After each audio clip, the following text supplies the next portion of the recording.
என்ன விட்டுருங்க பாஸ், என்ன விட்டுருங்க என்று அவன் கெஞ்சி கொண்டிருக்க அவினாஷ் காதை குடைந்தபடி, எதுக்கு இப்ப நொய் நொயின்னு கொசு மாதிரி கத்திக்கிட்டே இருக்க? முதல்ல உன் நாக்கு தான் வெட்டணும்.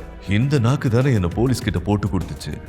இனிமே இந்த நாக்கு உனக்கு சொந்தம் இல்ல என்று அவினாஷ் அவனை முறைத்தபடி கத்தியோடு அவனை நெருங்கினான். இனி அவனிடம் கெஞ்சி எந்த பயனும் இல்லை என்பதை உணர்ந்து கொண்ட அந்த நபர் நடுங்கியபடி சருகுகள் மீது தவழ்ந்து தவழ்ந்து நகர்ந்தார். ஒரு சில நிமிடத்தில் அந்த காடை அதிரும்படியான அலறல் சத்தம் கேட்டது. பின் அவினாஷ் அங்கிருந்த கட்டிலில் கால் மேல் கால் போட்டு உட்கார்ந்து சிகரெட்டை பற்ற வைத்தான். அவன் கை முழுவதும் இரத்தக்கரை படிந்திருந்தது. செல்போனை ஆன் செய்து பார்க்க அதில் நிறைய மிஸ்டு கால்ஸ் இருந்தது. உடனே அந்த நம்பருக்கு டயல் செய்தான். நீண்ட நேரத்திற்கு பிறகு தேவின் செல்போனுக்கு ஒரு பிரைவேட் நம்பரில் இருந்து கால் வந்தது.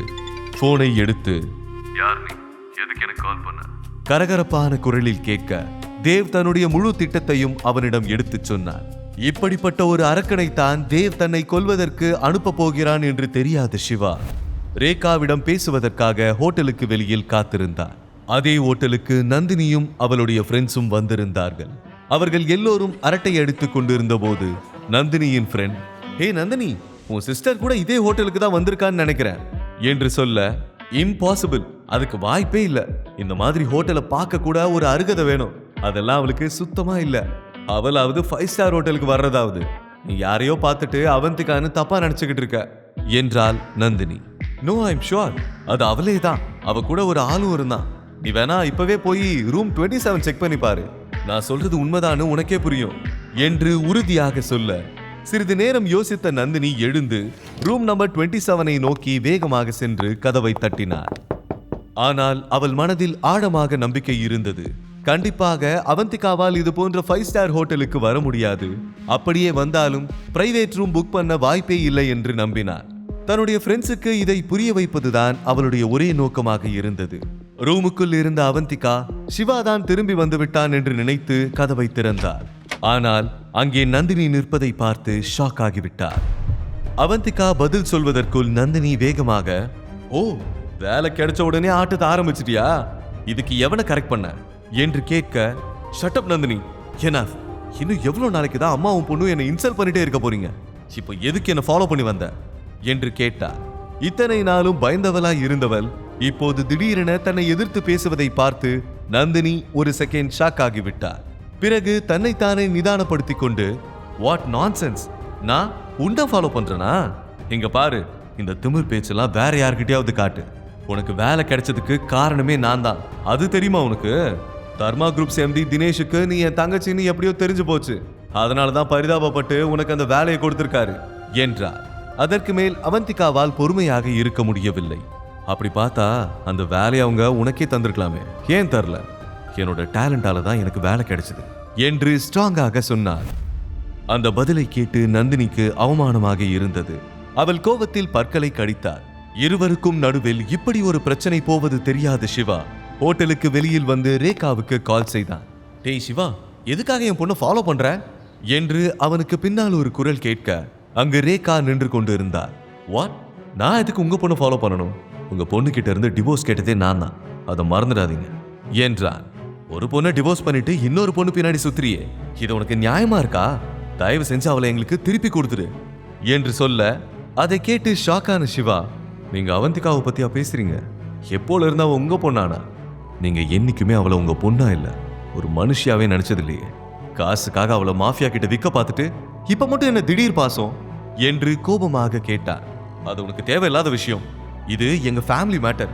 எங்களுக்குள்ள 1000 பிரச்சனை இருக்கலாம், ஆனா அவ சுப்ரீம் ஃபேமிலியை சேர்ந்தவ. இதை யாராலையும் மாத்த முடியாது. ஒழுங்கா அவளை விட்டுரு என்றார். உங்க திடீர் பாசத்துக்கு என்ன காரணம்னு நான் சொல்லட்டுமா? உங்களுக்கு தேவை அவந்திகா இல்ல, அவளுக்கு கிடைக்கிற சம்பளம் தானே என்றார். ரேகாவின் முகம் மாறியது. நீ என்ன வேணும்னாலும் சொல்லிக்கோ, எனக்கு என் 2 பொண்ணுங்களுமே முக்கியம். அவங்க விஷயத்துல தலையிடாம ஒழுங்கா விலகி போயிடு என்று சொல்ல, சாரி, அது மட்டும் என்னால முடியாது. நீங்க என்ன நினைச்சுக்கிட்டு இருக்கீங்க? நீங்க என்ன சொன்னாலும் அதை அப்படியே நம்பிடுவேன்னா? உங்களை மாதிரி பணத்துக்காக நிமிஷத்துக்கு நிமிஷம் மாற என்னால முடியாது. நான் அவ கூட தான் இருப்பேன். இனிமே அவள் லைஃப்ல எந்த தப்பும் நடக்க விட மாட்டேன் என்றான். சிவாவின் வார்த்தைகளை கேட்ட பிறகு அவனிடம் நேரடியாக பேசி பலன் கிடைக்கப் போவதில்லை என்பதை புரிந்து கொண்ட ரேகா வஞ்சகமாக ஒரு திட்டத்துக்குள் அவனை சிக்க வைக்க நினைத்தார். சிவா, நான் அவந்திகாவோட நல்லதுக்காக தான் பேசிக்கிட்டு இருக்கேன். அவளை நான் நிறைய கஷ்டப்படுத்தி இருக்க உண்மைதான். பட் இப்ப அதை நினைச்சு நான் வருத்தப்படுறேன். அதுக்கு பரிகாரமா நான் ஒரு விஷயத்த பண்ணணும்னு நினைக்கிறேன். சின்ன வயசுல இருந்து அவளுக்கு ஒரே ஒரு ஆசை தான், நந்தினிக்கு பர்த்டே செலிப்ரேட் பண்ற மாதிரியே அவளுக்கும் பர்த்டே செலிப்ரேட் பண்ணணுங்கிறது தான் அவளோட ஒரே ஆசை. இந்த வருஷம் அவளோட பர்த்டேவை அவ ஆசைப்பட்ட மாதிரியே ஊரறிய செலிப்ரேட் பண்ணணும்னு ஆசைப்படுறேன் என்று எமோஷனலாக பேசினார். ஆனால் சிவாவுக்கு இதெல்லாம் நடிப்புதான் என்று நன்றாக தெரியும். உங்களுக்கு அந்த கஷ்டமே வேணாம் ஆண்டி. அவந்திகா இப்போ சம்பாதிக்க ஆரம்பிச்சிட்டா. அவ சொந்த காலில் நிக்கிறா. அவளுக்கு தேவையானதை அவளாவே செஞ்சுக்க முடியும். அப்படியே அவளால செஞ்சுக்க முடியாத விஷயமா இருந்தா அதை நான் செய்வேன் என்றான். ரேகாவுக்கு சட்டென ஏதோ தோன்ற அவள் ஒரு ஆப் மூலமாக அந்த காலை ரெக்கார்ட் செய்ய ஆரம்பித்தாள். ஆனால் அவள் காலை ரெக்கார்ட் செய்யும் விஷயம் சிவாவுக்கு தெரியவில்லை. சரி, அப்படின்னா ஒரு டீல் வச்சுக்கலாம். நீ ஏன் அவந்திகாவோட பர்த்டே பார்ட்டியை அரேஞ்ச் பண்ணு. அவந்திகாவோட பார்ட்டி நந்தினியோட பார்ட்டியை விட கிராண்டா இருந்துட்டா சுப்ரீம் ஃபேமிலிக்கு சொந்தமான எல்லா ப்ராப்பர்ட்டியையும் நாங்க அவந்திகாவுக்கே கொடுத்துடுறோம். அதுக்கப்புறம் அவளை டிஸ்டர்ப் பண்ணவே மாட்டோம். இன்கேஸ் இந்த சேலஞ்சில் நீ தோத்து போயிட்டா அதுக்கப்புறம் அவந்திகா எங்களுக்கு தான் சொந்தம். எங்க இஷ்டம் போலதான் அவ இருக்கணும். அதுக்கப்புறம் உனக்கும் அவளுக்கும் எந்த விதமான கம்யூனிகேஷனும் இருக்கக்கூடாது. இந்த டீலுக்கு நீ ஒத்துக்கிறியா என்றாள்.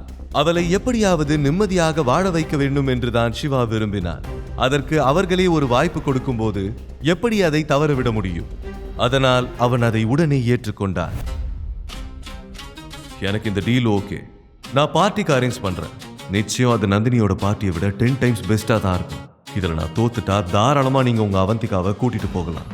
ஒருவேளை நான் ஜெயிச்சுட்டா நீங்க உங்க சொத்து எல்லாத்தையும் அவந்திகா கிட்ட கொடுத்துடணும். ஓகேவா என்று கேட்டான். ஓகே, எனக்கு சம்மதம் என்று ரேகா கூறிவிட்டு அங்கிருந்து கிளம்பினார். அவந்திகா நிம்மதியாக வாழ்வதற்காக அவன் என்ன வேண்டுமானாலும் செய்யலாம் என்று நினைத்தான். அதனால் தான் அவன் ரேகாவின் சேலஞ்சை ஏற்றுக்கொண்டான். மீண்டும் ஹோட்டலுக்குள் சென்றான். ரேகா அவன் பேசிய ரெக்கார்டிங்கை ஆன்லைனில் போஸ்ட் பண்ணிவிட்டார். அவள் நினைத்தது போலவே அந்த விஷயம் காட்டு தீ போல பரவ ஆரம்பித்து விட்டது. ஒரு சில நிமிடங்களுக்குள்ளேயே வைரல் ஆகிவிட்டது. எல்லோரும் அந்த ரெக்கார்டிங்கை கேட்டு சிவாவை கேலி செய்ய ஆரம்பித்து விட்டார்கள். பலர் அந்த போஸ்டுக்கு கீழே மோசமான கமெண்ட்டுகளை போட்டார்கள். அதே நேரம் எல்லோருடைய பார்வையும் அந்த போஸ்டுக்கு கீழே கொடுக்கப்பட்டிருந்த பெட்டிங் லிங்க் மீது விழுந்தது. முதலில் சித்திக் பிரைவேட் லிமிடெட் என்ற நிறுவனம் தான் பெட் கட்ட தொடங்கியது. அதை பார்த்து எல்லோரும் ஷாக் ஆகிவிட்டார்கள்.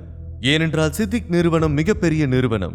அவர்களே இன்வெஸ்ட் செய்வதை பார்த்த பிறகு ஆட்டம் சூடு பிடிக்க ஆரம்பித்து விட்டது. ஆயிரக்கணக்கான மக்கள் ஒருவர் பின் ஒருவராக பெட் கட்ட தயாராக இருந்தார்கள். எல்லோரும் சுப்ரீம் ஃபேமிலிக்கு ஆதரவாகத்தான் பணம் கட்ட நினைத்தார்கள். மேலும் இந்த பெட்டின் மூலம் எல்லோரும் பணம் சம்பாதிக்க வேண்டும் என்று கனவு கண்டார்கள். சென்னையின் மிகப்பெரிய பணக்கார குடும்பங்கள் கூட இதில் பணம் கட்ட ஆரம்பித்து விட்டார்கள். இந்த விஷயம் மிகவும் வைரல் ஆகிவிட்டது. அது படிப்படியாக தினேஷின் காதுக்கும் வந்தது. அவர் சோஷியல் மீடியாவில் சென்று எல்லாவற்றையும் ஆராய்ந்து பார்த்தார். பிறகு சத்தமாக சிரித்தார். ஏனென்றால் அவருக்கு தானே எல்லா உண்மையும் தெரியும். அடடா, இது நல்ல கேமா இருக்கே. பாவம், இத்தனை பேரும் அந்த நந்தினியை நம்பி பணம் கட்டி ஏமாற போறாங்களே. பேசாம சீஃப் சார்பா நானும் பணம் கட்டினா நல்லா கல்லா கட்டும். ஆனா சீஃபுக்கு தெரிஞ்சா கோவப்படுவாரு. எனிவே, நந்தினியை நம்பி பெட் கட்டினவங்களுக்கு சரியான அடி விழ போகுது என்று நினைத்து சிரித்தார். இந்த நியூஸ் வைரலாகி மும்பையில் இருப்பவர்களையும் சென்று சேர்ந்தது. சோஷியல் மீடியாவில் சிவமகேஸ்வரன் என்ற பெயரை பார்த்தவுடன் மும்பையை சேர்ந்த ஒருவர் தினேஷுக்கு கால் செய்து, மிஸ்டர் தினேஷ், ஆன்லைன்ல சிவமகேஸ்வரனுக்கும் சுப்ரீம் ஃபேமிலியை சேர்ந்த ரேகாவுக்கும் நடுவில் தான் ஒரு சேலஞ்ச் போயிட்டு இருக்கு. அது உங்களுக்கு தெரியுமா? இந்த நியூஸ் தான் இன்னைக்கு சோஷியல் மீடியால ரொம்ப வைரலா போயிட்டு இருக்கு. எல்லாருமே அந்த சேலஞ்சில் யார் வின் பண்ணுவாங்கன்னு பெட் கட்டிட்டு இருக்காங்க. அங்க என்ன நடக்குது? எதுக்காக சிவா இந்த மாதிரி ஒருத்தரோட பெட் கட்டணும்? அது நிஜமாவே நம்ம சிவா தானா என்று கேட்க தினேஷ் கூலாக, இதுக்கு என்னால ஒரே ஒரு பதில் தான் சொல்ல முடியும். Just wait for December 28. உண்மை என்னன்னு உங்களுக்கு அன்னைக்கு தெரியும் என்று சொல்லிவிட்டு போனை வைத்தார். பிறகு சிவாவுக்கு டயல் செய்தார். அப்போதுதான் சிவா தாஜ் கோரமண்டல் ஹோட்டலில் ரூம் நம்பர் 27 நோக்கி போய்க் கொண்டிருந்தார். போனை அட்டென்ட் செய்து காதில் வைக்க, சீஃப், மும்பைல இருந்து கால் மேல கால் வந்துகிட்டே இருக்கு சீஃப். எல்லாருமே இன்டர்நெட்ல வைரலா போயிட்டு இருக்க உங்க ஆடியோ பத்தி தான் கேக்குறாங்க. மிஸ்ஸஸ் ரேகா நீங்களும் அவங்களும் சேலஞ்ச் பண்ணிக்கிட்ட ரெக்கார்டிங்க இன்டர்நெட்ல அப்லோட் பண்ணியிருக்காங்க. அதுல உங்க வாய்ஸை கேட்டுட்டு அது நீங்க தானே சந்தேகப்படுறாங்க. நான் அவங்க கிட்ட எதுவும் சொல்லிக்கல, பட் அவங்களுக்கு டவுட் வந்துருச்சு. அவங்க கிட்ட டிசம்பர் 28 வரைக்கும் வெயிட் பண்ண சொல்லியிருக்கேன் என்றார். சிவா கூலாக, டோன்ட் வரி தினேஷ், இந்த கேம் சீக்கிரமாவே ஒரு முடிவுக்கு வரப்போகுது என்றார். அப்புறம் இன்னொரு விஷயம் சீஃப், அந்த ஆடியோ கூட ஒரு பெட்டிங் லிங்கை டேக் பண்ணியிருக்காங்க. இதுல யார் வின் பண்ண போறாங்கன்னு பெட்டிங் போயிட்டு இருக்கு. அதுலயும் குறிப்பா சித்திக்னு ஒரு மிகப்பெரிய கம்பெனியே இதுல பெட் கட்டியிருக்காங்க என்று சொல்ல, அவ்வளோ பெரிய கம்பெனி எதுக்காக இது மாதிரி விஷயத்துல தலையிடுறாங்க? நிஜமாவே அவங்க பணம் சம்பாதிக்க தான் பந்தயம் கட்டியிருக்காங்களா, இல்ல இதுக்கு பின்னாடி வேற ஏதாவது ரீசன் இருக்கான்னு கொஞ்சம் கண்டுபிடிச்சு சொல்லுங்க தினேஷ். முழு கதையையும் கேட்டு மகிழ பாக்கெட் FM ஏபி டவுன்லோட் செய்யுங்கள். லிங்க் டிஸ்கிரிப்ஷனில் கொடுக்கப்பட்டுள்ளது.